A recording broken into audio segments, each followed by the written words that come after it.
शिवाजी के इस दावे के विरोधी अनेक लोग थे कि वे एक क्षत्रिय हैं। उनके सबसे प्रमुख विरोधी तो ब्राह्मण ही थे, जिनका नेतृत्व उनके अपने प्रधानमंत्री मोरोपंत पिंगली कर रहे थे। यह भी शिवाजी के लिए एक प्रतिकूल स्थिति थी कि उनके मराठा सरदारों ने भी उन्हें सामाजिक अग्रता देने से मना कर दिया था और उनके खिलाफ गोलबंद हो गए थे। उनकी दृष्टि में शिवाजी एक शूद्र थे। उनका उपनयन संस्कार सही आयु में नहीं हुआ था, जो शास्त्रों के अनुसार क्षत्रियों के मामले में 11वें वर्ष में हो जाना चाहिए था। इसे शिवाजी के शूद्र होने का प्रमाण मान लिया गया। शिवाजी के पक्ष में निर्णय को उचित ठहराने के लिए उनकी वंशावली का सहारा लिया गया, जो उनके मित्र बालाजी आवाजी मेवाड़ से लेकर आए। इस वंशावली के अनुसार शिवाजी का संबंध मेवाड़ के सिसोदिया वंश से था, जिन्हें क्षत्रिय माना गया है। यह आरोप है कि यह वंशावली फर्जी थी और इसे राज्याभिषेक के लिए तैयार किया गया था। शिवाजी ने महाराष्ट्र के पश्चिमी भाग में एक स्वतंत्र हिंदू राज्य स्थापित करने के बाद अपना राज्याभिषेक करवाकर स्वयं को राजा घोषित करने की सोची। शिवाजी और उनके मित्रों को लगा कि उनका राज्याभिषेक वैदिक रीति से होगा, तभी उसका महत्व होगा। किंतु अपनी इच्छा पूरी करने में शिवाजी को अनेक कठिनाइयों का सामना करना पड़ा। उन्हें पता चला कि यह पूरी तौर पर ब्राह्मणों पर निर्भर करता है कि उनका राज्याभिषेक वैदिक रीति से हो सकता है अथवा नहीं। धार्मिक दृष्टि से ब्राह्मण के अतिरिक्त अन्य कोई भी संस्कार को संपन्न करने की योग्यता नहीं रखता था। दूसरी बात यह कि उन्हें यह एहसास हो गया था कि ऐसा कोई संस्कार तब तक संपन्न नहीं हो सकता जब तक यह प्रमाणित न हो जाए कि वह क्षत्रिय हैं। प्रश्न यह था, क्या वह क्षत्रिय हैं? यदि इस प्रश्न का समाधान हो जाता तो बाकी सब आसान था। शिवाजी के इस दावे के विरोधी अनेक लोग थे कि वे एक क्षत्रिय हैं। उनके सबसे प्रमुख विरोधी तो ब्राह्मण ही थे, जिनका नेतृत्व उनके अपने प्रधानमंत्री मोरोपंत पिंगली कर रहे थे। यह भी शिवाजी के लिए एक प्रतिकूल स्थिति थी कि उनके मराठा सरदारों ने भी उन्हें सामाजिक अग्रता देने से मना कर दिया था और उनके खिलाफ गोलबंद हो गए थे। उनकी दृष्टि में शिवाजी एक शूद्र थे।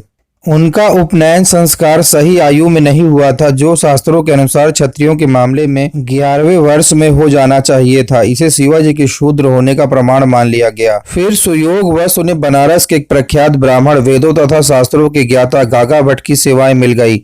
गागा भट्ट ने सारी कठिनाइयां दूर कर दी। गागा भट्ट ने पहले उपनयन संस्कार करवाया, फिर 6 जून 1674 को रायगढ़ में शिवाजी का राज्याभिषेक कर दिया। शिवाजी का प्रकरण कई कारणों से महत्वपूर्ण है। यह इसलिए महत्वपूर्ण है क्योंकि इससे प्रमाणित होता है कि ब्राह्मण के अतिरिक्त और किसी को भी उपनयन संस्कार करने का अधिकार नहीं है, और यदि ब्राह्मण इसे नहीं करना चाहे तो कोई भी व्यक्ति उसे ऐसा करने के लिए बाध्य नहीं कर सकता। शिवाजी एक स्वतंत्र राज्य के शासक थे और अपने आप को पहले ही महाराज और छत्रपति कहना शुरू कर चुके थे। उनकी प्रजा में अनेक ब्राह्मण थे, फिर भी शिवाजी उनमें से किसी को भी अपने राज्याभिषेक के लिए बाध्य नहीं कर सके। यह इसलिए भी महत्वपूर्ण है क्योंकि इससे प्रमाणित होता है कि ब्राह्मण द्वारा संपन्न करवाया गया संस्कार ही वैध हो सकता है, गैर ब्राह्मण द्वारा करवाया गया संस्कार निष्फल होता है। शिवाजी को यह स्वतंत्रता थी कि वह अपना राज्याभिषेक किसी गैर ब्राह्मण से करवा सकते थे, किंतु वह इसका साहस नहीं कर पाए क्योंकि वह जानते थे कि इसका कोई सामाजिक अथवा आध्यात्मिक प्रभाव नहीं होगा। शिवाजी का प्रकरण इसलिए महत्वपूर्ण है क्योंकि इससे प्रमाणित होता है कि एक हिंदू व्यक्ति की प्रायश्चित तय करने का अधिकार पूर्णतः ब्राह्मणों की इच्छा पर निर्भर करता है।